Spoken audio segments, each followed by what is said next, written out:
없으면 아이를 키울 수 없는 건가요? 에 대해 이야기해 보려고 합니다. 직업도 없고 소득도 없는데 남편이 그걸 이유로 아이를 데려가려고 합니다. 잘 돌볼 수 있는 환경과 의지가 있다면 충분히 양육권을 가질 수 있습니다. 누가 더 적극적으로 아이를 돌보고 있는지가 중요합니다.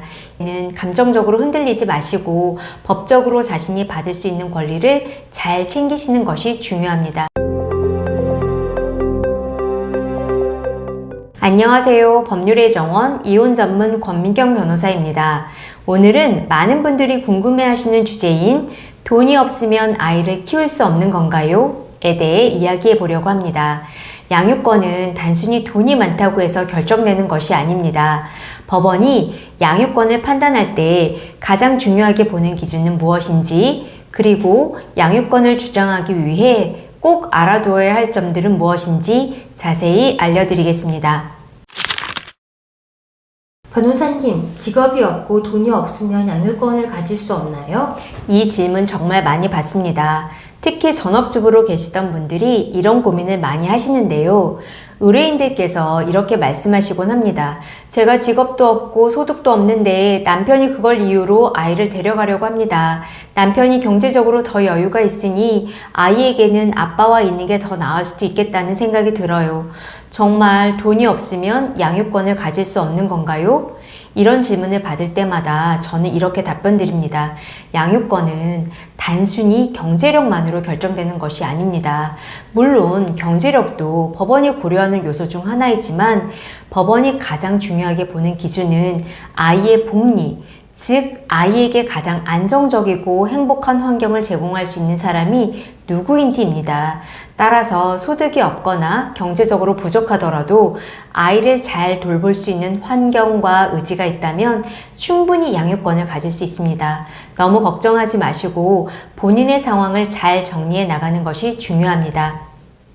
그럼 양육권은 어떻게 결정되나요? 법원은 미성년 자녀의 성장과 복지에 가장 적합한 방향으로 양육자를 결정합니다. 5가지로 정리해드리면, 첫째, 자녀의 성별과 연령입니다. 아이가 아주 어린 경우에는 엄마와 함께 있는 것이 더 안정적이라고 보는 경우가 많습니다.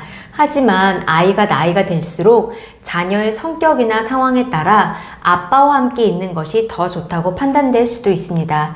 둘째, 부모의 애정과 양육 의지입니다. 아이를 얼마나 사랑하고 얼마나 잘 돌볼 의지가 있는지 부모의 태도와 행동을 중요하게 봅니다. 셋째, 경제적인 능력입니다. 물론 경제력도 고려 요소 중 하나입니다. 하지만 돈이 많다고 해서 무조건 양육권을 가지는 건 아닙니다. 경제적 능력이 부족하더라도 아이를 안정적으로 키울 수 있는 환경과 지원 체계가 있다면 충분히 양육권을 가질 수 있습니다.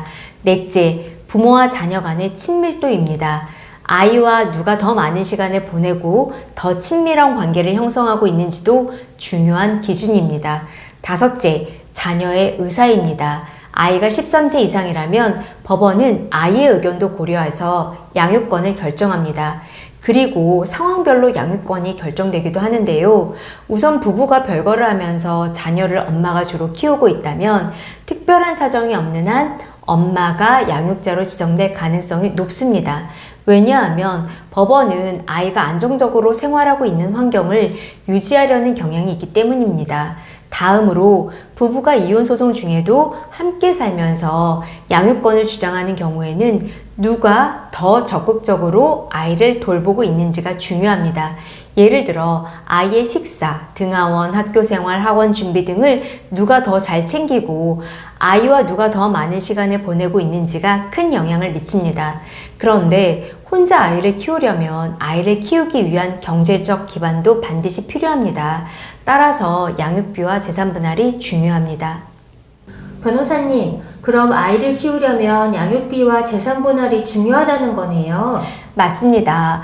간혹 상대방이 아이를 키우고 싶으면 재산 분할을 포기하라는 식으로 협박을 하는 경우가 있는데요. 이때 많은 분들이 저는 다 필요 없고 양육권만 있으면 됩니다 라고 말씀하십니다. 하지만 아이와 함께 살기 위해서는 아이와 함께 지낼 집과 안정적인 생활을 위한 생활비가 반드시 필요합니다. 따라서 재산 분할을 포기하기보다는 오히려 더 꼼꼼히 챙기셔야 합니다.